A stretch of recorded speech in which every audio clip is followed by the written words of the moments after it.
ఆదివారం సాయంకాలం ఆరాధనకు చేరవచ్చిన మీ అందరికీ నా ఉదయపూర్వక వందనాలు.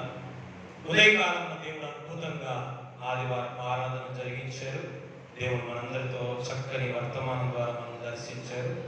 ఈ సమయంలో మరొక వాక్యాన్ని సాయంకాలం మన కొరకు దేవుడు సిద్ధపరిచిన వాక్యాన్ని ధ్యానం చేసుకుందాం. ఆది కాండము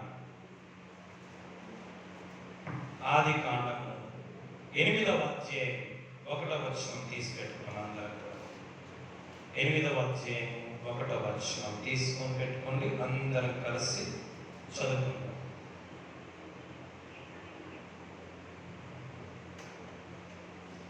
8:1 చదువుమందరం. దేవుడు నోవాహును అతనితో కూడా ఓడలో ఉన్న సమస్త జంతువులను సమస్త పశువులను జ్ఞాపకము చేసుకొనెను. చాలు. మత్తయి సువార్త 7వ అధ్యాయం. మత్తయి సువార్త 7వ అధ్యాయం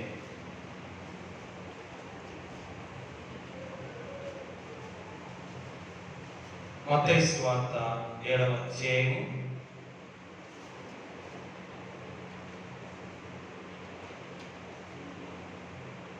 23వ వచనం అందరం కలిసి చదువుతాం. 7వ అధ్యాయం 23వ వచనం. అప్పుడు నేను మిమ్మల్ని ఎన్నడూ ఎరుగను. చాలు. ఆదికాండం 8వ అధ్యాయం 1వ వచనంలో దేవుడు జ్ఞాపకం చేస్తున్నాడు. ఎవరిని?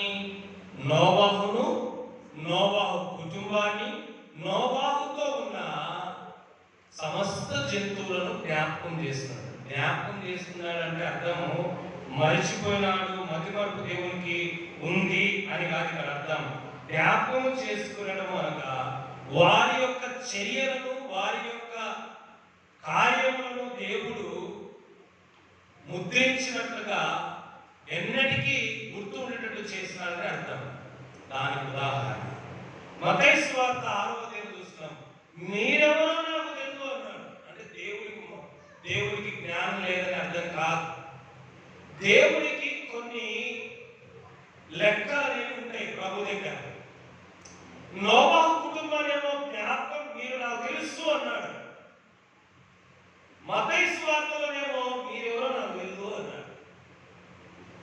ఎవరు దేవుని జ్ఞాపకాలలో ఉంటారు, ఎవరు దేవుని మస్తిష్కంలో ఉంటారు, ఎవరు దేవుని మనస్సులో ముద్రించబడి ఉంటారు అనేది ఒక 7 విషయాలు ఈరోజు దేవుని వాక్యంలో చూద్దాం. నీవు దేవుని మనస్సులో గుర్తుండిపోవాలా? నీ కుటుంబం దేవుని మనస్సులో ముద్రించబడాలా? దేవుడు ఎప్పటికెప్పటికీ యుగ యుగాలు దేవుడు నిన్ను జ్ఞాపకాలు ఉంచుకోవాలంటే ఎవరిని పడితే మన జ్ఞాపకాలు పెట్టుకోరు దేవుడు. నేను చెప్తా, నాకు తెలుగు రాష్ట్రాలలో, ఆంధ్రప్రదేశ్లో, తెలంగాణలో ఎంతో మంది పాస్టర్లు ఉన్నారు, తెలుసు. ఎంతో మంది విశ్వాసులు ఉన్నారు. ఎన్నో స్థలాలకు వెళ్ళి వాక్యం చెప్పినారు. కానీ అన్ని స్థలాలు గుర్తులేవు, కానీ కొన్ని గుర్తున్నాయి. అన్ని పాస్టర్ల పేర్లు గుర్తులేవు, కొన్ని పాస్టర్ల పేర్లు గుర్తున్నాయి. అంతమంది విశ్వాసుల పేరు గుర్తులేవు, కొన్ని గుర్తున్నాయి. ఎందుకు గుర్తులేవు?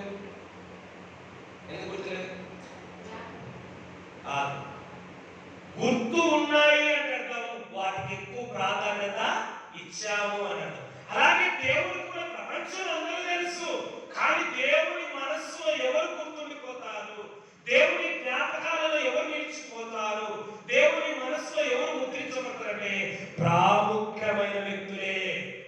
ఆ ప్రాముఖ్యమైన వ్యక్తులు ఎవరిని కలిగినట్టే నోవాహే. ఎందుకు దేవుడు నోవాహును జ్ఞాపకం చేస్తున్నాడు? ఏం ఉద్ధరించాలని, ఏం చేశాడని, ఏం జరిగించాడని నోవాహును జ్ఞాపకం చేస్తున్నాడు. ఈరోజు దేవుని మందిరానికి ఆదివారం కూడా నిండిపోతారు. మరి ఇంతమందిని దేవుడి దృష్టిలో ప్రాముఖ్యమైన వారేనా? వారందరినీ దేవుడు గుర్తు జ్ఞాపకాలలో ఉంటారా అంటే ప్రశ్నే. మరి ఎందుకు నోవాహును జ్ఞాపకం చేస్తున్నాడు? ఎందుకు నోవాహు కుటుంబాన్ని దేవుడు జ్ఞాపకాలలో ఉంచుకున్నాడో 7 విషయాలు చూద్దాం. ఈరోజు నీవు దేవుడి జ్ఞాపకాలు ఉండాలా, మన కుటుంబాలు దేవుడి జ్ఞాపకాలు ఉండాలా, మన సంఘములు దేవుడి జ్ఞాపకాలు ఉంచుకోవాలా, మన పరిచయం దేవుడు జ్ఞాపకాలు ఉంచుకోవాలంటే 7 లక్షణాలు మనలో ఉంటే మనము కూడా నోవాహులాగే దేవుడి జ్ఞాపకాలను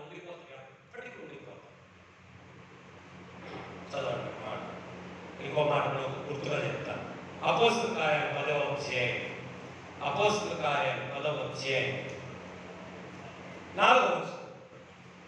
అతడు దూత వైపు తేరి చూచి భయపడకుడి, ప్రభు ఏమని అడిగాను. అందుకు దూత, నీ ప్రార్థనలు నీ ధర్మకార్యములు దేవుని సన్నిధికి జ్ఞాపకార్థముగా చేయు. అంతమంది ప్రార్థన చేశారు, మరి దేవునికి జ్ఞాపకార్థంగా ఇంకో విషయం చెప్పంటారా? ఒక అద్భుతమైన విషయం, దేవుని దగ్గర కొన్ని గ్రంథాలు ఉన్నాయి. దేవుని దగ్గర కొన్ని గ్రంథాలు ఉన్నాయి. ఆ గ్రంథాల్లో ఒక గ్రంథం పేరు తెలుసా? జ్ఞాపకార్థ గ్రంథము. ఏ గ్రంథము? ఆయనకు అంటే ఆయన మంచి వరకు వస్తుంది కాదు, మనకు మంచి వరకు ఉంది కనుక ఆయన జ్ఞాపకార్థ గ్రంథంలో నోవహు పేరుంది, ఆయన జ్ఞాపకార్థ గ్రంథంలో కొర్నేలు పేరుంది. ఆయన జ్ఞాపకాలలో నీవున్నావా? ఆయన జ్ఞాపకాల గ్రంథంలో మనం ఉన్నామా? మరి ఎవరు ఉండగలుగుతారు? ఎలాంటి లక్షణాలు ఉన్నవాళ్ళు దేవుని జ్ఞాపకాలలో, దేవుని జ్ఞాపకాల గ్రంథంలో ఉంటారో కొన్ని విషయాలు మనం ఈ 8వ అధ్యాయం నుంచి 7వ ఆదికాండము 7వ అధ్యాయము 8వ అధ్యాయం నుంచి ఒక 7 విషయాలు మనం ఈ సమయంలో జ్ఞాపకం చేసుకుందాం. దానికి ముందుగా ఒక వచనాన్ని మనం చూద్దాం.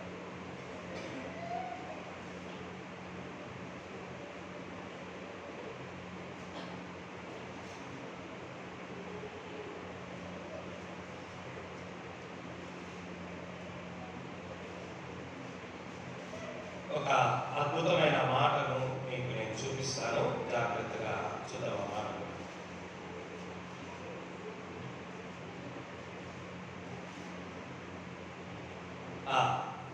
మలాకి 3వ అధ్యాయం 16వ వచనం.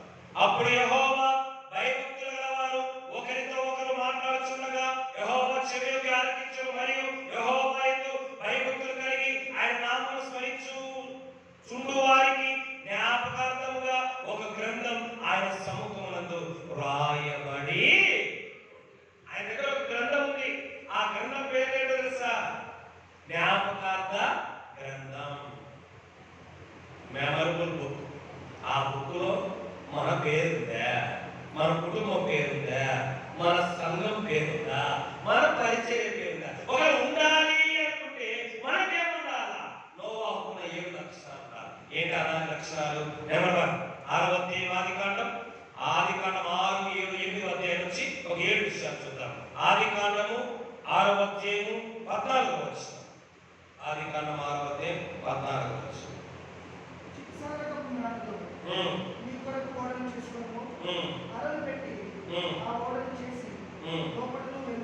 చాలు. 22వ వచనం. 22వ వచనం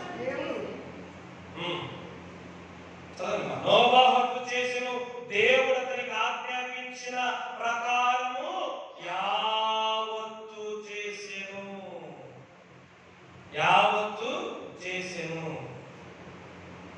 ఏ వయసులో? 7:11 చదవండి.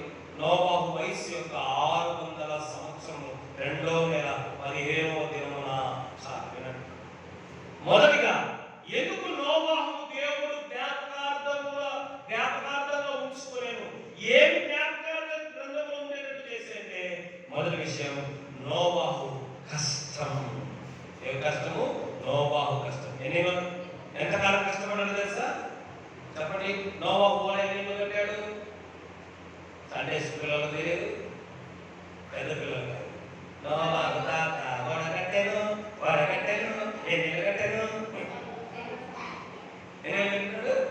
200 సంవత్సరాలు. ఎన్ని సంవత్సరాలు? సారీ 120 సంవత్సరాలు. ఎన్ని సంవత్సరాలు? 120 సంవత్సరాలు కష్టపడ్డాడు.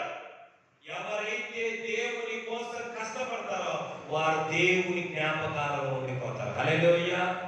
120 సంవత్సరాలు కష్టపడి ఓడ కట్టాడు. ఎవడది? రక్షణ ఓడ.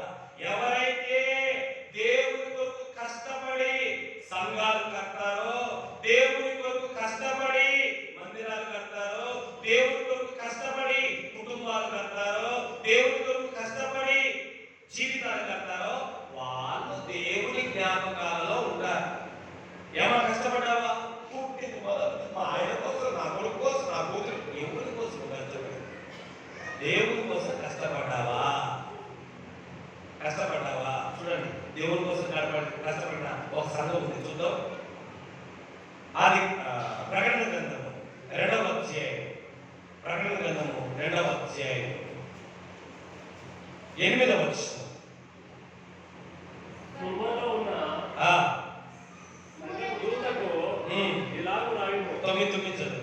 మరలా 9 నీ శ్రమను, నీ దరిద్రతను, నీ శ్రమ ఎంత కష్టపడ్డావో నాకు తెలుసు. స్మరణ సంఘం గురించి చెప్తున్నాను. ఎంత కష్టపడ్డావో నా కోసం, నా కోసం, నా సంఘం కోసం, నా పరిచయం కోసం, సువార్త ప్రకటించడం కోసం, ఆత్మ రక్షించడం కొరకు నువ్వెంత కష్టపడ్డావో నాకు తెలుసు. అయినో ఈరోజు దేవుని గురించి చెప్పగలడా? నోవాహు గురించి. నోవాహు జ్ఞాపకం చేసుకున్నాడు. ఏం జ్ఞాపకం చేసుకున్నాడు? నోవాహు వయసున, నోవాహు కుటుంబాన్ని కాదు, నోవాహు కష్టాన్ని జ్ఞాపకం చేసుకున్నాడు. ఈరోజు దేవుని కొరకు కష్టపడుతున్నాము. ఈరోజు సుఖవంతమైన సేవకులు తయారయ్యారు, సుఖవంతమైన సంఘాలు తయారయ్యారు. చెమట కారకూడదు, మోకాలు అరగకూడదు, కన్నీళ్ళు కన్నీళ్ళు రాకూడదు, కాళ్ళు అరగకూడదు. ఇది ఈరోజు దేవుని కొరకు. మీకు తెలుసా? మీకు తెలియదు, నాతో ఉన్నవారు తెలుసు. నేను సేవకు వచ్చినప్పుడు 3 ఉన్నారు, నాతో పాటు 2 ఉన్నారు యవనస్తులు. మాకు వాక్యం చెప్పడానికి మైకులు లేక పల్లెలకు పోయినప్పుడు మాకు మైక్ లేదు. వీరమ్మడికి తిరుగుతున్నాం. వీరమ్మడికి తిరుగుతున్నప్పుడు మేము చెప్పేది వీళ్ళకి వినపడాలి కదా, మైక్ లేదు. మరి అడే ఎక్కడ చెప్పండి, అడే ఎక్కడ ఎట్ట పెట్టామో తెలుసా? ఇట్లా చేతులు పెట్టుకొని యేసు ప్రభు లోకరక్షకుడు నమ్ముకొని నమ్మి బాప్తిసం పొందిన వాడు అట్లా చెప్పేవాడు. ఈ రోజు ఈ లగ్జరీ ఫోన్ వాడుతున్నారు తెలుసా? మా ఆత్మీయ నాయకుడు, ఆత్మీయ గారి స్టీవెన్ గారి హీరో సైకిల్ కొని సేవకి ఇచ్చాడు నాకు గిఫ్ట్గా. సేవ పోతుంది. ఆ సైకిల్ మీద 15-16 కిలోమీటర్లు తొక్కుకుంటూ పోయాడు. ఈరోజు కారు తిరుగుతాను అంటే ఇది ఆశీర్వాదం అని కానీ చెప్పేది. కష్టం కష్టం సామెతల గ్రంథం. ఏ కష్టము చేసినా లాభమే కాదు. మరి లోకపరంగా కష్టపడితే లాభం వచ్చినప్పుడు దేవుని కొరకు కష్టపడితే లాభం రాదా? వస్తుంది. ఏమొచ్చిందో లోబాకు లాస్ట్ లో చెప్తారు.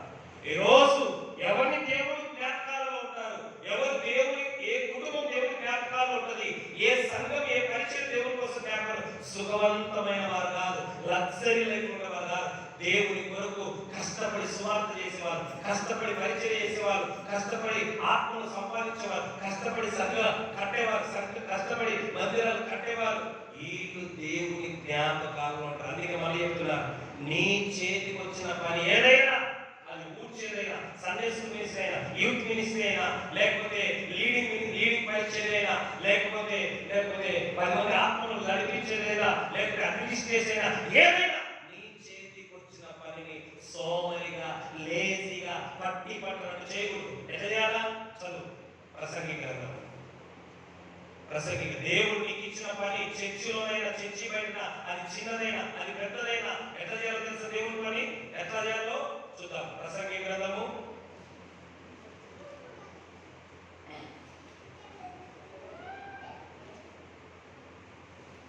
6వ అధ్యాయం.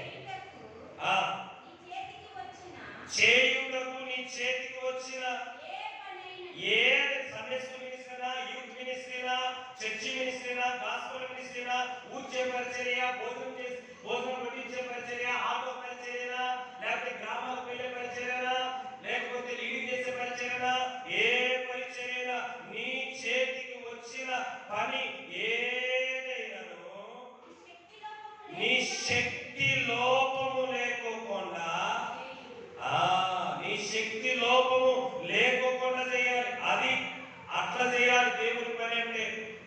అట్లా కష్టపడాలి దేవుని పని అంటే. అలా ప్రయాసపడాలి దేవుని పని కోసం. ఎలా వచ్చినాం? 9వ అధ్యాయము 10వ వచనం. నీ చేతికి వచ్చిన పని చూసారా? నా వైపు నేను చెప్తాను. మీ సంగతి చర్చలో జరిగే సంగతి. చాలా మంది, అందరు కాదు, పాస్ట్ మంది ఎవరు చూస్తారు తెలుసా? పాస్ట్ అంటే ఏమంటున్నారు? ఇది పెద్ద సేవేనా, ఇది కూడా సేవేనా? దేవుని ఇంటిలో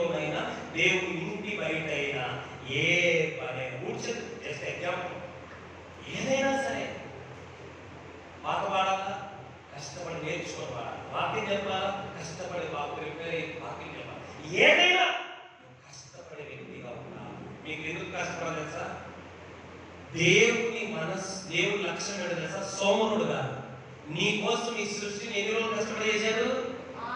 6 రోజులు. ఆదికాండం 2వ అధ్యాయం 1వ వచనం, ఆదికాండం 1వ అధ్యాయం చివరి వచనం.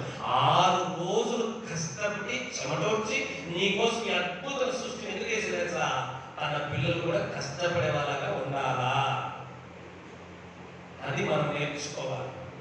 అందుకే సోమరి 6వ అధ్యాయం 6వ వచనం సామెతలు, సోమరి చీమల యొద్దకు పో. ఎందుకు? ఆటున్న వాళ్ళ దగ్గర ఉన్న గిజలు తీసుకుని తినమని కాదు. ఎందుకు మాట్లాడు? వాటి నడత కనిపెట్టు.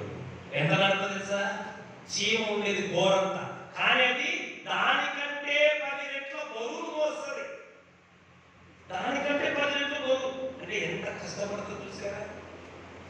చీమ ఘోరంత, చీమ అంత కష్టపడుతుంటే 5 అడుగులు 6 అడుగులు మనిషి ఏం కష్టపడుతున్నాడు దేవుని కోసం? ఒక ఆత్మ రక్షించబడడానికి, ఒక గర్భవతిని పంచడానికి, ఒక గ్రామానికి స్వార్థ ప్రకటించడానికి, ఒక వ్యక్తి దేవుని నడిపించడానికి ఏం కష్టపడుతున్నాము? కష్టపడుతున్నాం 10 నుంచి రాత్రి వరకు. ఎవరి కోసం? నీ కడుపు కోసం, నీ బిడ్డల కోసం, నీ కుటుంబం కోసం, నీ బ్రతుకుల కోసం, మరి దేవుని కోసం. అందుకే నీవు కూడా చిరకాలము దేవుని మనసులో నిలిచిపోవాలంటే దేవుని కొరకు కష్టపడి 120 సంవత్సరాలు కష్టపడి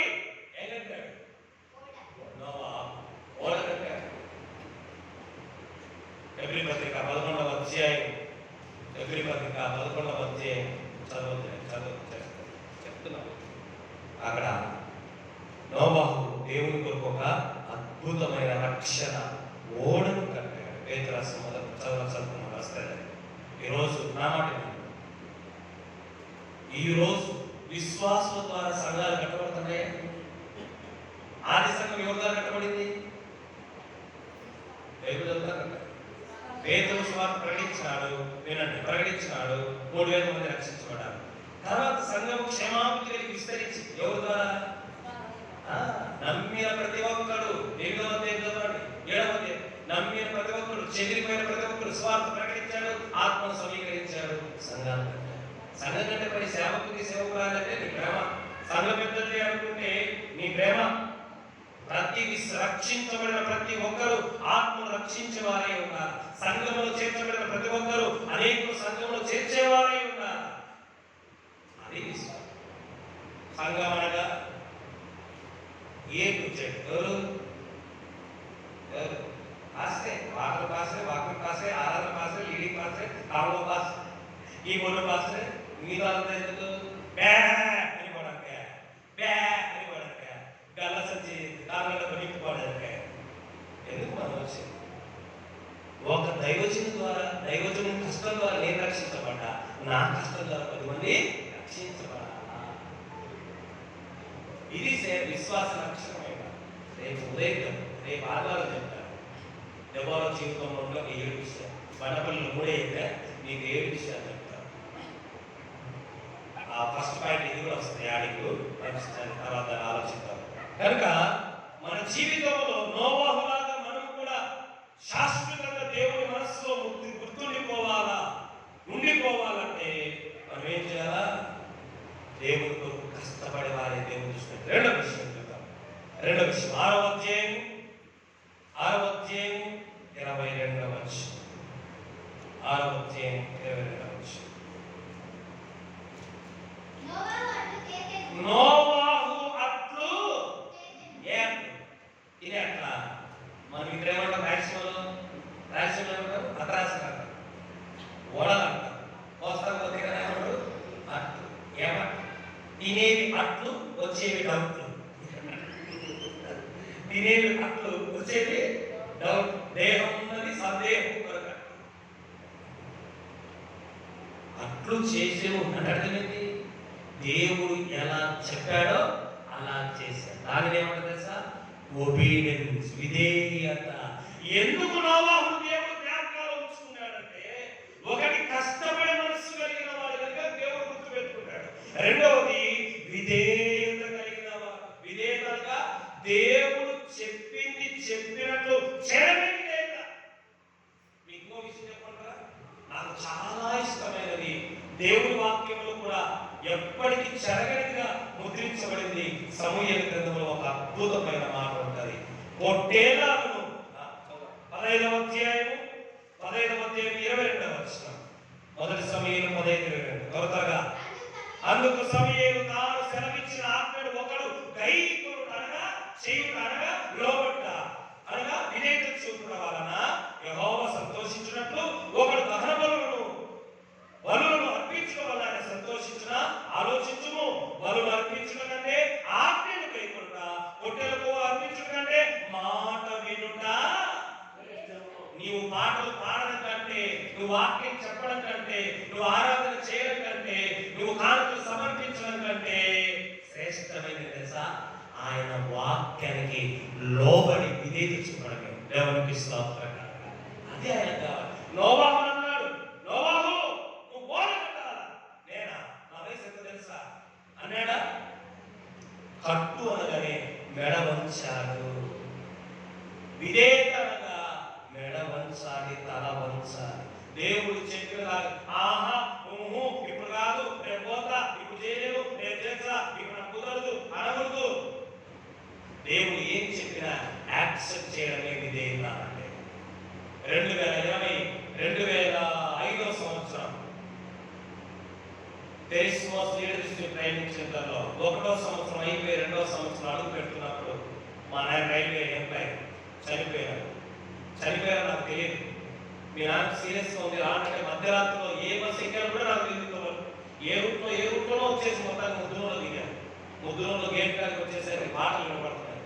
పాటలు వినపడితే అర్థం ఏంటంటే రెండే, ఒకటి స్వస్థ కోసం కూడా ఉన్నా పెట్టినా, లేదా చనిపోయింటే ఆదరణతో ప్రార్థనలో పెట్టినా. నాకు అర్థం కాదు. దగ్గరికి వచ్చేంత వరకు సరే దగ్గర పోతే అర్థమైపోయింది సీరియస్ కాదు, ఆల్రెడీ చనిపోయినారు ప్రభుత్వం.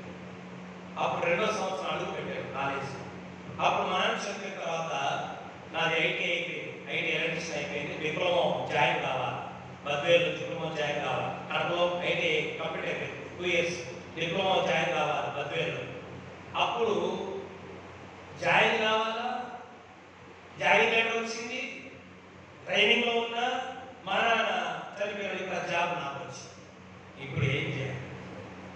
ఎందుకంటే మా నాన్న తర్వాత మా అన్నకు వచ్చే అవకాశం లేదు. ఎందుకంటే మా నాన్న పేరు మా నాన్న పేరు నాకే తర్వాత నా తమ్ముడు. ఇక అప్పుడు ఏం చేయాలి? సేవ చేయాలా, డ్యూటీ చేయాలా, ఉద్యోగం చేయాలా, సేవ చేయాలి? రెండు చేసి తప్పే కదా. అది వాళ్ళ డెడికేషన్ బట్టి ఉంటారు. కానీ నాకైతే ఏం చేయాలని దేవుడి దగ్గర అడుగుతున్నా. నాకే దాన్ని అడిగాను. ఆయన అంటే ఒకే మాట్లాడు, ఇది నేను చెప్పేసేది కదా, నువ్వు తీసుకోవాలి. ఒకే నువ్వు ఈ రేపు నేను చెప్పానని నువ్వు తీసుకుని రేపు ఏదైనా ఇబ్బంది అవుతే నువ్వు చెప్పినావు నా మీద దేవుడు నడిపిస్తున్నాడు. నేను ప్రార్థన చేశాను. ఉద్యోగమా సేవ, ఉద్యోగమా సేవ, ఉద్యోగమా సేవ. సౌత్ సెంట్రల్ రైల్వే జాబ్ ఎవడున్నా వదులుకున్నాడా? స్టేట్ గవర్నమెంట్ కాదు, సెంట్రల్ గవర్నమెంట్ రైల్వే జాబ్. ఏం చేయాలి? ప్రార్థన చేస్తుంది. దేవుడు నడిపి ఒక నడిపి సేవ చేయాలి. దేవుడు నడిపించాడు. రాయచోటు తెలిసాడు. రాయచోటు ఏమో తెలియదు, రాయచోటు ఊరు తెలియదు. కడప జిల్లా ఎప్పుడు రాయచోటు తెలిసాను. సేవకు వెళ్ళాలి, నడిపి దేవుడు వచ్చి. అప్పుడు ఇంట్లో చెప్పాను, నేను జాబ్ చేయను, సేవ చేస్తాను. ఊర్లో మా అమ్మని బాధపడింది చెప్పాలి. అందరూ మా ఇంట్లో వాళ్ళు, మా వీధి ఊర్లో వాళ్ళు ఎవరు ఉద్యోగం చాలా దగ్గరికి వచ్చిన ఉద్యోగం కోరుకుంటారు. అప్పుడు ఉద్యోగం జాయిన్ అవుతా. జాయిన్ అయిన వారానికే మళ్ళీ నేను రిజైన్ చేశాను. ఎనకోలు కూడా ఏముండదు.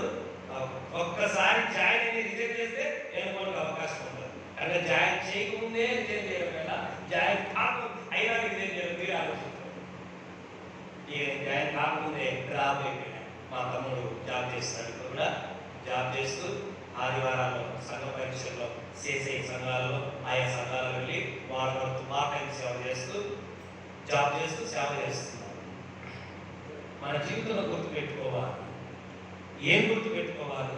దేవుడు నేను చేయమన్నప్పుడు అటు వెనక ఎంత లాభసాటి నీకు కనబడినా, దేవుడు చేయనప్పుడు దాన్ని చేయడానికి అది కష్టంగా అనిపించినా, అది బాధగా అనిపించినా, అది నొప్పిగా అనిపించినా, అది నాకు ఇష్టం లేదనిపించినా సరే ఓకే దేవా అని చెప్పాలి. అదే విధేయత అంటే దేవునికి స్తోత్రం. అబ్రహామా, ఎస్ లార్డ్, చెప్పాయన ఏం చేయాలా? విందు ఏమైనా ఏర్పాటు చేయాలా? ఆఖరి 18 దేవుడు విందు చేసుకోవాలా? కానీ నాకు అది కాదు, ఒకటి కావాలా. ఏం కావాలి? ఇస్సాకు ఇచ్చేయి అంటే బాగుండేది. కానీ ఏమన్నాడు తెలుసా? నీవు ప్రేమించిన, గుండె మొదలుకొట్టేసి, నీవు ప్రేమించిన, లేకపోతే ప్రాణానికి ప్రాణంగా ప్రేమించిన ఇస్సాకు నాకు బలి అంటనే ఏమన్నా తెలుసా? ఒకసారి నా భార్య నాకు చెప్తాను అన్నాడా? ప్రభా, ఈ సత్య వయసులో పుట్టాడు, 20 వయసులో పుట్టాడు, సత్య వయసులో పుట్టాడు, మళ్ళీ పుడతారో కూడా తెలియదు. ఈ ఇచ్చే ఎంతో ప్రభా, మన ఏమో ఇచ్చావా అని ఒప్పందం చేసుకోలే, బేరసారా లాలే, ఒక్క మాట భార్య కూడా చెప్పలేదు. ఎవరు తెలుసా? నేను చూపించు మోరియా పర్వతం మీద వెళ్ళాను.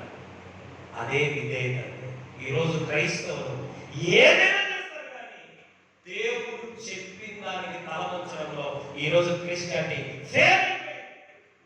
తనకు అనుకూలంగా ఉంటే చేస్తారు, తనకు సుఖవంతంగా ఉంటే చేస్తారు, తనకు కష్టం అనిపించి దేవుడికి ఇష్టం అనిపించింది చేయాలంటే ఎంత బాధపడతారు.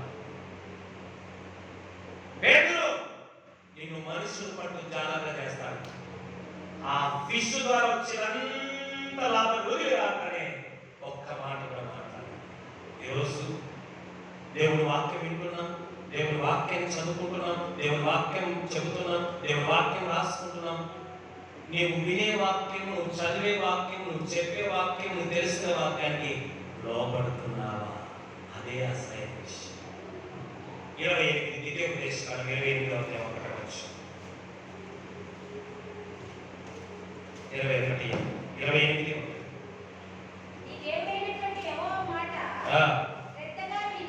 వింటే సరిపోతుందా? శ్రద్ధగా విని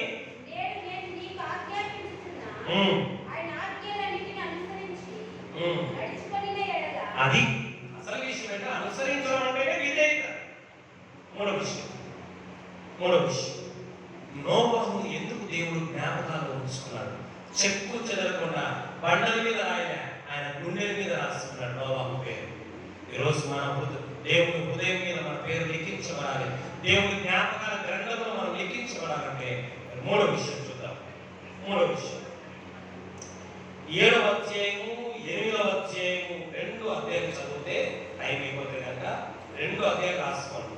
3వ పాయింట్కు 7వ అధ్యాయం 8వ అధ్యాయం రాసుకో, కొన్ని రాసుకో. 7వ అధ్యాయం 10వ వచనం చదవండి. 7వ అధ్యాయం 10వ వచనం.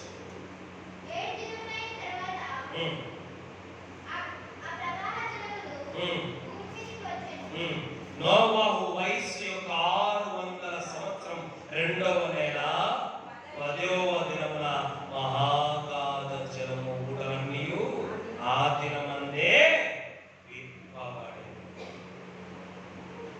మూడవదిగా నోవహు ఎందుకు అంతగా దేవుడు మర్చిపోలేంతగా గుర్తుపెట్టుకున్నాడంటే, మూడవది నోవహు ఓర్పు, పేషెన్సీ కలిగి ఉన్నాడే మాట పేషెంట్ అయిపోతాడు. అందరూ ఏమైతాడు? పేషెన్స్ ఉందా? పేషెంట్ ఉందా? పేషెంట్ పెట్టుకున్న పేషెన్సీగా ఉన్నాడంటే పేషెంట్ అయిపోతుంటారు. ఓర్పులే అన్నిటికే కాదా తొందర ఫాస్ట్ జనరేషన్ అన్నాం కదా. కానీ దేవుడు వాక్యం శ్రవిస్తుంది. ఎన్నేళ్ళు ఓపిక పడ్డాడు? ఇలా చెప్పాడు కదా, ఎన్నేళ్ళు? 120 సంవత్సరాలు ఓర్చుకున్నాడంటే ఈ మామూలు విషయం అసలు నాకు అర్థమే కాదు. ఎంత సమయం ఎదురు చూశాడు. ఈరోజు నిజంగా ఓర్పు ఉందా? 120 సంవత్సరాలు సేవ చేశాడంటే ఎంత ఓపిక. ఈరోజు మనకు ఓర్పుక లేదు, సహనం లేదు.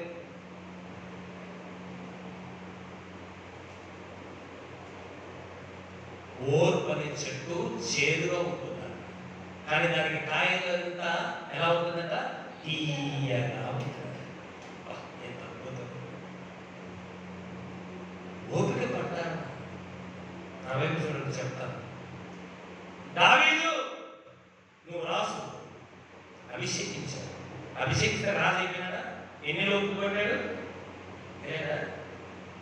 ఎన్ని అభిషేకించి నువ్వు రాజు అని అభిషేకించిన ఎన్ని రాజు సింహాసనం ఎక్కాడు? 13 years. ఎన్నేళ్ళు? 13 సంవత్సరాలు ఇశ్రాయేలు సౌలును ఫిలిస్తీన్లను ఓర్చు. 13 years తర్వాత సింహాసనం కూర్చున్నాడా? 40 సంవత్సరాలు ఓటమి ఎరుగని రాజు. బైబిల్ ఎవరు ఉన్నారంటే 40 ఏళ్ళు ఓడిపోకుండా వెన్నుచుకుండా పరిపాలించిన ఒకే ఒక రాజు దావీదు. ఎక్కడైనా యుద్ధంలో ఓటమి ఎరగదు. 40 years ఓటమి ఎరగని కింగ్ ఎవరు అన్నట్టు బైబిల్ చరిత్ర ఒక దావీదు. ఎందుకు తెలుసా? ఒకసారి ఒక పిల్లడు స్కూల్ పోలే, మన చర్చిలోనే వాడు ఇంటర్ మానేసిన. నేను ఇంకో పాస్టర్ ఇంటికి వెళ్ళి చదువుకోరా చదువుకోరా చదువుకోరా బాగుపడతావు అని నాకు ఇంట్రెస్ట్ లేదు. వాళ్ళ ఫీజు కట్టి 3 కాలేజీలో ఫీజు కడితే ఫీజు అంతా వేస్ట్ అయిపోయింది. మధ్యలో డ్రాప్ చేసి చదువుకోరా చదువుకోరా అంటే వీళ్ళే. ఆ రోజు ఒకరోజు నేను ఇంకో పాస్టర్ వెళ్ళి నేను మాట్లాడుతూ నేను ఒకసారి కౌన్సిలింగ్ చేశాను. ఆ పాస్టర్ కౌన్సిలింగ్ చేసి ఒక మాట చెప్పాడు. ఏమని చెప్పాడు తెలుసా? చాలా రోజులు నువ్వు ఈ రోజు 20 ఏళ్ళు కష్టపడితే 60 ఏళ్ళు సుఖపడతావు. ఎన్నేళ్ళు? నువ్వు ఈ ఒక 20 ఏళ్ళు ఓర్చుకో, 60 ఏళ్ళు సుఖపడతావు. ఈరోజు మర్యాదకు డిప్లొమా చదువుకుంటున్నాడు, మర్యాదకు డిప్లొమా చదువుకుంటున్నాడు. మన చర్చి విశ్వాస పిల్లలు 9 మాసాలు గర్భంలో తల్లి బిడ్డను ఓర్చుకుంటేనే ఒక అందమైన బిడ్డకు జన్మను ఇవ్వగలుగుతుంది. ఎక్కడుంది బైబిల్లో? యోహాను సువార్త 10:16 చదువుతుంది. నేను చెప్తాను వినండి. ఒక తల్లి 9 మాసాలు మోసిన తర్వాత వాడిని ప్రసవించగానే ఏమంట? ఒక నరుడు భూమి మీద ప్రవేశించదని ఆ కష్టమంతా మర్చిపోతారు. ఒక శిల ఉలి దెబ్బలు ఓర్చుకుంటేనే ఒక అందమైన రూపం నేను వస్తుంది.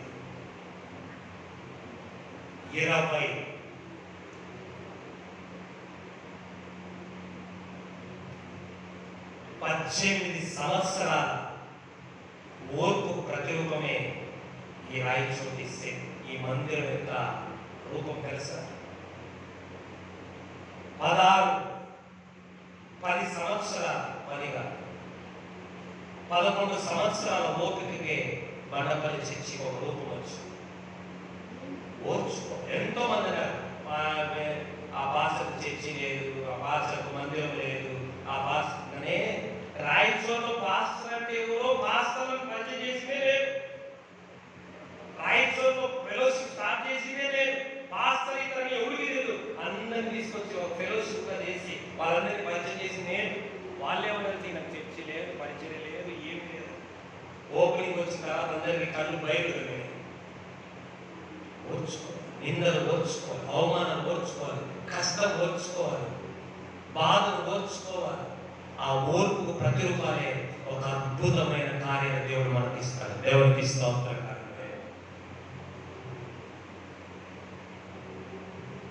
రోమపత్రిక 12వ అధ్యాయం. రోమపత్రిక.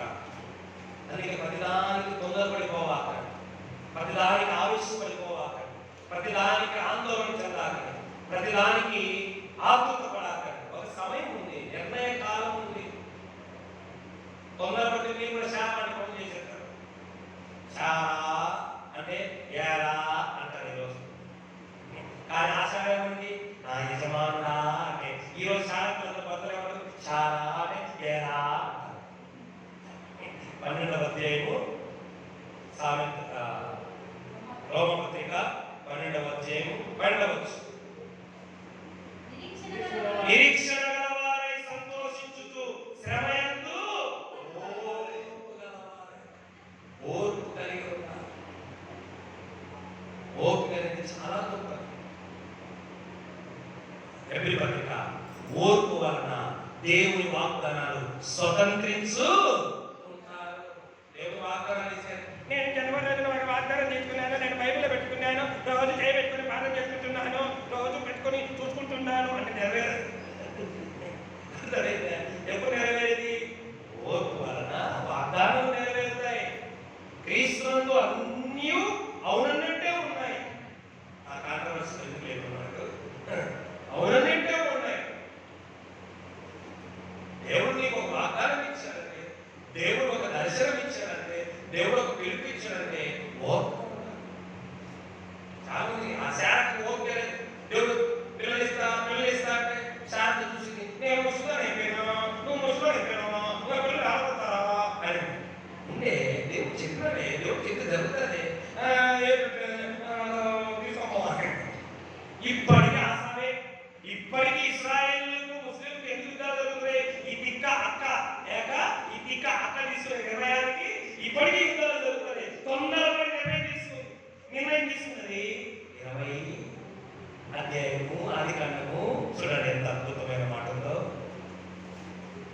ఆదికాండము త్వరగా చాలా టైం అయిపోయింది. ఆదికాండము 20వ అధ్యాయము 21వ అధ్యాయము 1వ వచనం, 2వ వచనం. ఎట్లా అనగా దేవుడు అబ్రాహాముతో చెప్పిన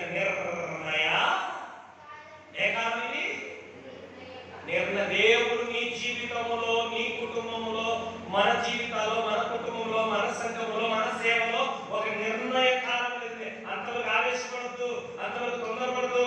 ఏ సేవకు కళ ఎప్పుడో వచ్చింది, నెరవేరాలంటే గుండెలో పడాలా, నెరవేరాలంటే అన్నలు అమ్మేయాలా, అంతవరకు ఓర్చుకుంటే అప్పుడు ఏమవుతాడు?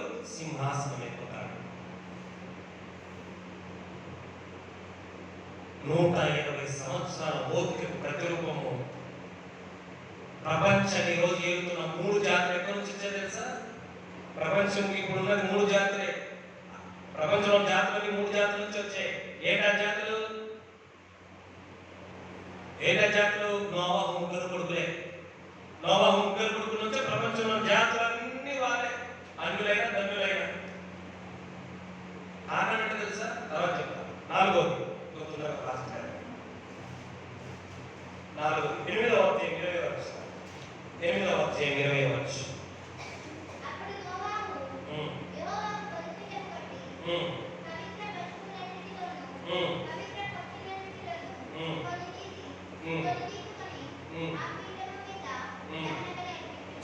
ఆరవ అధ్యాయం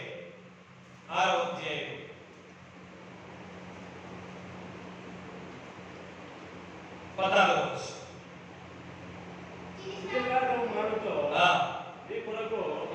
ఓడను చేసుకున్నాము, అరుణ పెట్టి ఆ ఓడను చేసి లోపడను వెలుపడను దానికి కీలు పూయవలెను.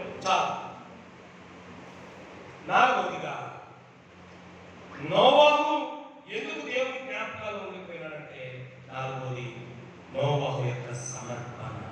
ఏముంది? ఏం సమర్పించినాడు? నీ ధనము ప్రభు యేసుదే. తర్వాత అదొకటి మనం ఇచ్చేది. కానీ నోవాహు ఏం సమర్పించాడు తెలుసా? 3 చెప్తా వినండి. 1 సమయం. 120 సంవత్సరాల సమయం దేవునికి సమర్పించాడు. ఆఫర్ రోజు 1 గంట ప్రార్థన చేయరు, సమర్పించరు. 24 గంటలు దేవుడికి ఇస్తే 2.5 గంటలు దేవుడికి సమర్పించలేరు. మళ్ళా పాట పాడతారు, నీ గన్నము ప్రభు యాక్షన్ భవిస్తుంది.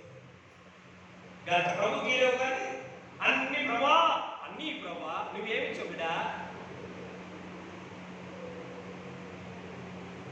1 సమయం ఇచ్చాడు నోవాహు. 2వది సామర్థ్యం ఇచ్చాడు. ఏమిచ్చాడు? ఏం సామర్థ్యము? 120 సంవత్సరాలు. చూడండి, ఈ రెక్కలు ముక్కలు కండలు కరిగిపోయినట్టు అరణ్యంలోకి వెళ్ళి ఆ వయసులో చిదిసారపు మాను కొట్టుకొని వచ్చి నరికి మొత్తులు మోసుకొని వచ్చి అంటే తన సామర్థ్యం అంటే తన శక్తిని ఇచ్చాడు దేవుడు. ఈరోజు వాడుతున్నాం ఈ శక్తి. కానీ డైలాగ్ వాడుతుంది తెలుసా? పిల్లలు ఏదైనా తప్పు చేసినప్పుడు, పిల్లలు ఫెయిల్ అయినప్పుడు ఏమంటారు? నీ కోసము ఎంత రెక్కలు ముక్కలు చేసుకున్నా. ఎవరి కోసం? దేవుడి కోసం. ఎప్పుడైనా నీ రెక్కలు ముక్కలు చేసి కష్టపడ్డావో దేవుడి కోసం? నన్ను చూసినారా? ఎట్లున్నానా? తెల్లగున్నా నల్లగున్నానా? నన్ను సేవకు వచ్చినప్పుడు చూసినారా? మీరు సేవకు వచ్చినప్పుడు చూసినారా? ఆశ్రమ కలర్ ఉండేనే తెలుసా? ఇదంతా విజయవాడ వాటర్ టోన్. ఎందుకు ఇట్ అయిపోయిందో తెలుసా? ఎండనక వానక ఒళ్ళు దాచుకోకుండా కిలోమీటర్లు సైకిల్ దొక్కుతూ ఎండకు దాచుకొనక ఏ టైం అయినా ఏ సమయమైనా సేవకు పరిగెత్తుకుంటూ తిరిగింది. దేవుని కోసం కష్టపడాలి, దేవుని కోసం ఈ శక్తిని వాడాలి. ఈరోజు నిజంగా మనం వాడుతున్నామా? దేవుని కొరకు, పిల్లల కొరకు గవర్నమెంట్కి 8 గంటలు వాడతాం.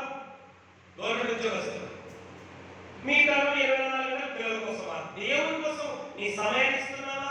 2వది నీ సామర్థ్యం ఇస్తున్నావా? 3వది నీ సంపద. 3 సార్లు. 1 సమయం దేవునికి సమర్పించాలి. 2వది సామర్థ్యం, నీ శక్తిని దేవునికి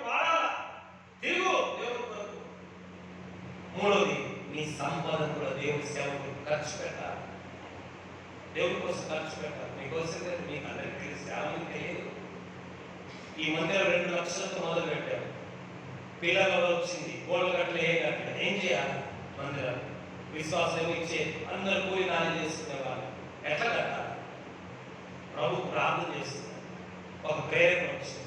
ముగ్గురులో మేము ముగ్గురు అన్నదమ్ములకు స్థలం ఉంది. ముగ్గురు అన్నదమ్ములకు స్థలం ఉంటే నేను మా అన్న తమ్ముడి దగ్గరికి వెళ్ళి అడిగాను, నా స్థలం అమ్ముతా, మీరే కొనుక్కోండి అని. బయట వారికి ఇచ్చేదానికంటే 10 రూపాయలు నాకు ఎక్కువ ఇవ్వండి. ఆ 10 రూపాయలు ఎందుకు తెలుసా? నా పిల్లల కొరకు, నా కొరకు కాదు, నా దేవుడి నా ఇంట్లో ఘనంగా కట్టుకున్నాం, దేవుడి మందిరం కూడా ఘనంగా కట్టాలా, 10 రూపాయలు ఎక్కువ ఇవ్వండి మా అన్న తమ్ముని చెప్పి బయట వస్తే మళ్ళీ మధ్యలో గొడవ అవుతుంది, మీరే పంచుకోండి అని. నా దేవుడు, నా తల్లి నాకు ఇచ్చిన ప్రాపర్టీ నమ్మేసాను. దేనికోసం?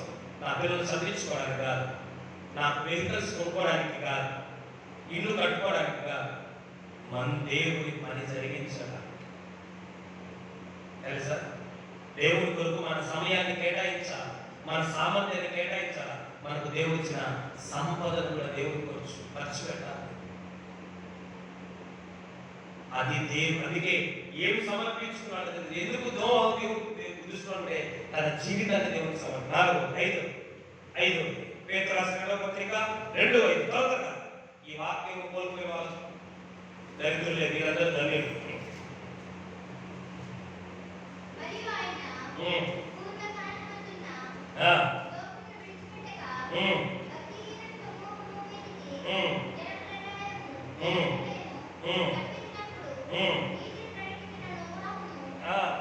నీతిని ప్రకటించిన చాలు. 5గా ఏమి జ్ఞాపకం చేసుకున్నాడంటే నోవాహు స్వార్థ సేవ. ఏం జ్ఞాపకం చేసుకున్నాడు? నోవాహు నీతిని ప్రకటించాడంట. ఈరోజు ఏం ప్రకటిస్తున్నాం? మా చర్చిలో ఆయన ఎక్కడో తెలుసా, ఈయన ఎక్కడో తెలుసా, మా భాష ఎక్కడో తెలుసా, మా ఇదే సోది తప్ప యేసు ప్రభు గురించి ప్రకటిస్తున్నామా? సంఘాల గురించి, సేవకుల గురించి, తోటి విశ్వాసుల గురించి అందరి దగ్గరికి వెళ్ళి ఫ్రీ పబ్లిసిటీ అంటారు. ప్రభు గురించి పరిచయం చేయగా స్వార్థ ప్రకటించడం అంటే ప్రభువుని పరిచయం చేయడమే. నీతిని ప్రకటించే వారు కావాలి. ఈరోజు నేను గొప్ప, నా బిడ్డలు గొప్ప, నా భార్య గొప్ప, నా సంఘం గొప్ప, నా విశ్వాసం గొప్పగా, నా ప్రభు గొప్పవారిని ప్రకటించే వారు కావాలి. యేసును ప్రకటించేవారు కావాలి. అందుకే ఫిలిప్పీయులకు అందరూ తమ సొంత కార్యములు చూసుకుంటున్నారు, కానీ క్రీస్తు కార్యం ఎవరు? ఏమయ్యా సేవ చేస్తావా? నా టైం రేపు ప్రభు అంటాడు, నువ్వెవరు నాకు లేదు, నాకు కూడా టైం లేదు. ఈరోజు స్వార్థ చేసే వాళ్ళు ఎవరు ఉన్నారు? సుఖము సౌఖ్యము కోరి నీవు సువార్త భారం మరచినావా, సోమరివై నీవుంటే స్వామికి ద్రోహం చేయుదువా. లెమ్ము సోదరా లేచిరమ్ము.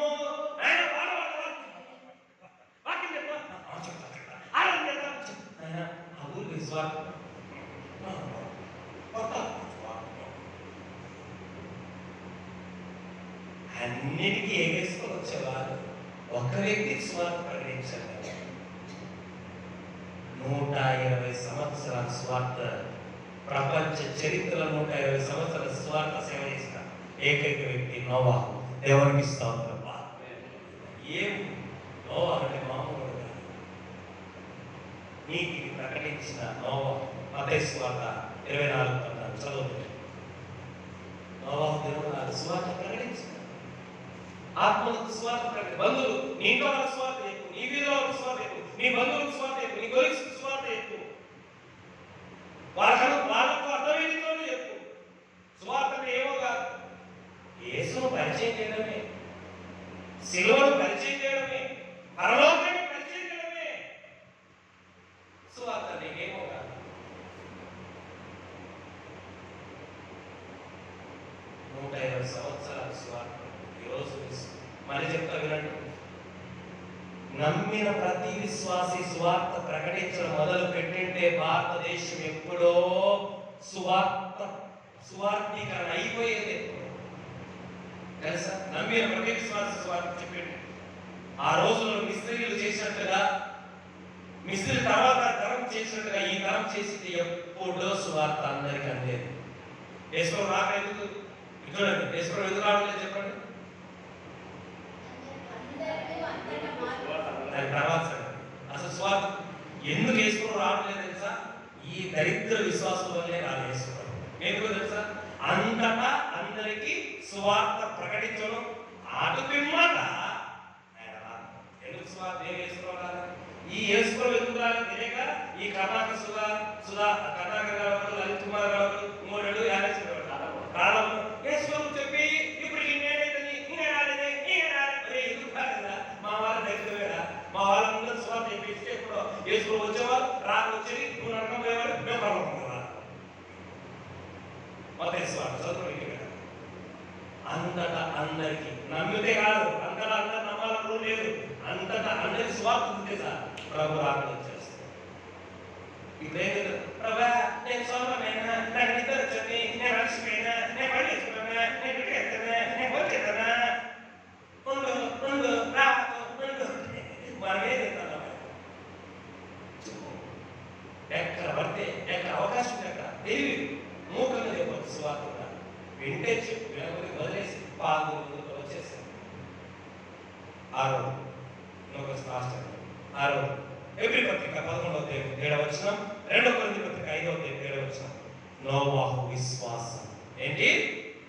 నోవాహు విశ్వాసం ఆది వరకు ఇది వరకు వర్షం అంటే ఏంటో తెలియనోడు వర్షం వస్తుందని నమ్మి మొదలుపెట్టాడు. అసలు ఇప్పుడు బస్సు అంటే ఏదో తెలియదు మీకు. నేను వచ్చి అందరూ మన కోసం బస్సు వస్తుంది ఎక్కువ ఏమంటారు పిచ్చోడ అంటారు. ఎందుకంటారు మా నాయన తరం నుంచి అసలు బస్సు అంటేనే అసలు పేరే తెలియదు. అట్లాంటి బస్సు మరి వర్షం అంటే ఏంటో తెలియని యుగములో ఉన్న నోవాహుకు వర్షం వస్తుంది, నీళ్లు పైకి వస్తుంది, మునిపోకుండా పడగొట్టాలి. ఎంత నమ్మకం అసలు అసలు ఆ తరములో ఉంటే అవన్నీ ఆలోచించి ఎట్లుంటుంది అనిపిస్తుంది నాకు. అక్కడ రాసింది అది వరకు చూడని వాటిని నమ్మినాడంట. విశ్వాసం అంటే ఏంటి? తమా ఏది బాగుడా 3.5 సంవత్సరం తీరవే అవిశ్వాసం కాక విశ్వాసమే ఉండు అన్నాడు. అలా పోతుడు ఏదో అపోస్తుడు అవిశ్వాసి కాక 3.5 సంవత్సరం నా తోట తిరిగి అన్ని చూసినవే. మరి నీకంటే నోవాహు లేదు. ఏమి చూడనప్పుడే వర్షం అంటే చూడనప్పుడే మునిగిపోతాం తెలిసేవాడు. ఎంత గొప్ప అని వేసుకోవడం చూసి నమ్మిన వారి కంటే దేవుడు ఏదైనా చేస్తే నా కన్నాలు చూస్తే నా చెవులారా వింటే అప్పుడు నమ్ముకున్నాను. నువ్వు నమ్మే ఉద్ధరించాల్సిన అవసరం లేదు. నువ్వు నమ్ము దేవుడి కావాలా? ఈరోజు విశ్వాసం అంటే ఏంటో తెలుసా? కన్నులు చూడనివి, చెవులు విననివి. గుర్తుపెట్టుకుని విశ్వాసం గురించి ఎబ్రీ 11:1 నీకు అర్థమే కొటేషన్ చెప్తా. కన్నులు చూడనివి, చెవులు విననివి, మనసుకు అర్థం కాని కూడా ఉంది అని నమ్మడమే విశ్వాసం. దేవునికి స్తోత్రం. ఈరోజు నువ్వు నమ్ముతావు అన్నట్టు నా జీవితంలో కూడా అలాంటి దేవుడు జరిగించగలడు. రోమపత్రిక ఉన్న వాటిని లేనట్టు, లేని వాటిని ఉన్నట్టు చేయగలడు అని అబ్రహాము నమ్మాడు. అప్పుడే నిరీక్షణ ఆధారం లేనప్పుడే నమ్మాడు. ఇన్ని ప్రసంగాలు విని, ఇన్ని చర్చి నుండి, ఇన్ని టీవీస్ నుండి కూడా నమ్మలేకపోతున్నారు క్రైస్తవ అన్నిగా. చివరి మాట 6:9 ఆదికాండం 6:9 అలాగే ఆదికాండం 1:7 సామెతలు 1:7 నోవాహు నీతిపరుడును తన తరములో చివరిగా నోవాహు ఏ జ్ఞాపకం చేసుకుంటే నోవాహు భక్తి జీవితం. ఏ జీవితము? 20 చూడండి. భక్తి బైబిల్ డెఫినేషన్ ఏంటి? ఎన్నిసార్లు చెప్పాను? భక్తి అంటే బైబిల్ డెఫినేషన్ చెడుతనము. సామెతలు చెడుతనము అసహించుకుంటే భక్తి అంటే ఆ రోజు అంత చెడుతనం ముందు జరుగుతాను కూడా నోవాహు చెడుతనాన్ని అసహించుకొని భక్తిగా బ్రతికాడు. అది దేవుడి గురించి. ఇప్పుడు చూడండి, దేవుడు జ్ఞాపకం చేసుకొని నోవాహు కోసం ఏం చేశాడు? ఒక 3 విషయాలు చెప్తాను. చెప్తే నోవాహు జ్ఞాపకం చేసుకుని ఏం జ్ఞాపకం చేసుకున్నాడు? నెంబర్ 1 ఏం జ్ఞాపకం చేసుకున్నాడు? నోవాహు కష్టాన్ని జ్ఞాపకం చేసుకున్నాడు. నెంబర్ 2 నోవాహు విధేయతను జ్ఞాపకం చేసుకున్నాడు. మూడోది నోవాహు ఓర్పును జ్ఞాపకం చేసుకున్నాడు. నాలుగోది నోవాహు సమర్పణను జ్ఞాపకం చేసుకున్నాడు. ఐదోది నోవాహు సువార్త సేవను జ్ఞాపకం చేసుకున్నాడు. ఆరోది నోవాహు విశ్వాస ఎవరు నమ్మకమే నోవాహు అన్నాడు విశ్వాస. చివరిగా నోవాహు భక్తిని జ్ఞాపకం చేసుకొని ఆ జ్ఞాపకాలలో దేవుడు ఏమి ఇచ్చాడంటే, ఆదికాండము గురించి చదవండి, వివరణ ఇస్తే టైం 8వ అధ్యాయము 1వ వచనం. దేవుడు నోవాహును అతనితో కూడా ఓడలో ఉన్న సమస్త జంతువులను జ్ఞాపకము చేసుకొనెను. దేవుడు భూమి మీద వాయు విసురునట్లు చేయడు. నీళ్ళు నెంబర్ 1 ఈ 7 లక్షణాలను జ్ఞాపకం చేసుకుని దేవుడు ఏం చేసినాడు? అద్భుతం చేసినాడు. ఏం చేసినాడు? ఏంటి అద్భుతం? అన్ని నీళ్లు ఆగిపోవాలంటే ఏం చేస్తే ఆగిపోతాయి? అందుకే ఏం చేశాడు? వాయువును పంపించి నీళ్ళన్నీ ఆగిపోయి. ఎంత అద్భుతం! మామూలు అద్భుతమా? ఎన్ని ఏళ్ళైనా నీళ్ళు ఆగిపోతాయి.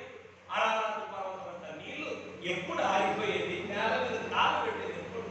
నోవాహు కోసం దేవుడు వాయువును పంపించి నాయన నీళ్ళని చేశాడు. మొదటగా నోవాహు జ్ఞాపకం చేసుకొని ఒకటి అద్భుతం చేశాడు. రెండోది ఏం చేశాడు చూద్దాం. 8వ అధ్యాయము 21వ వచనం. అప్పుడు యెహోవా ఇంపైన సువాసన నన్ను నుంచి ఇక మీదట భూమి నరులను బట్టి భూమిని శపించను అనగా నరుల హృదయంలో అంతా చెప్పి చాలు అంతా చెప్పి ఏం చేశాడంటే, రెండవదిగా దేవుడు నిబంధన చేసినాడు. ఒకటి అద్భుతం చేసినాడు, రెండవది నిబంధన చేశాడు. మూడో చెప్పు 9వ మరియు దేవుడు నోవాహును అతని కుమారులను ఆశీర్వదించి వంశాన్ని ఆశీర్వదించి. ఈరోజు దేవుడు నీ జీవితంలో అద్భుతం చేయాలా? దేవుడి నిబంధన నీ జీవితంలో నెరవేరాలా? దేవుడు నిన్ను నీ కుటుంబాన్ని ఆశీర్వదించాలా? దేవుడి జ్ఞాపకాలకి నువ్వు రావాలి. దేవుడి జ్ఞాపకాలను ఉండాలంటే ఈ 7 పనులు ప్రభా అద్భుతం చేయనైనా, నిబంధన నెరవేర్చినైనా, నన్ను కూడా నోవాహును ఆశీర్వించండి దేవుడు అంటాడు. ఈ 7 చేస్తే నోవాహు చేసిన 3 కార్యాలు నీకు కూడా చేస్తాడు. కనుమూసుకుందాం, ప్రార్థన చేస్తాం. కనుమూసుకుందాం అందరం కూడా. హల్లెలూయా హల్లెలూయా. అందరం కనుమూసుకుందాం, మోకరించి కనుమూసుకుందాం. ప్రభా ఈరోజు నోవాహు జీవితంలో నుండి నోవాహు జ్ఞాపకం చేసుకోవడానికి కారణాలు ఏంటో 7 విషయాలు నేను ఆయన మాతో మాట్లాడుతూ వచ్చావు. ప్రభా నీకు స్తోత్రము తండ్రి, నీకు వందనాలు.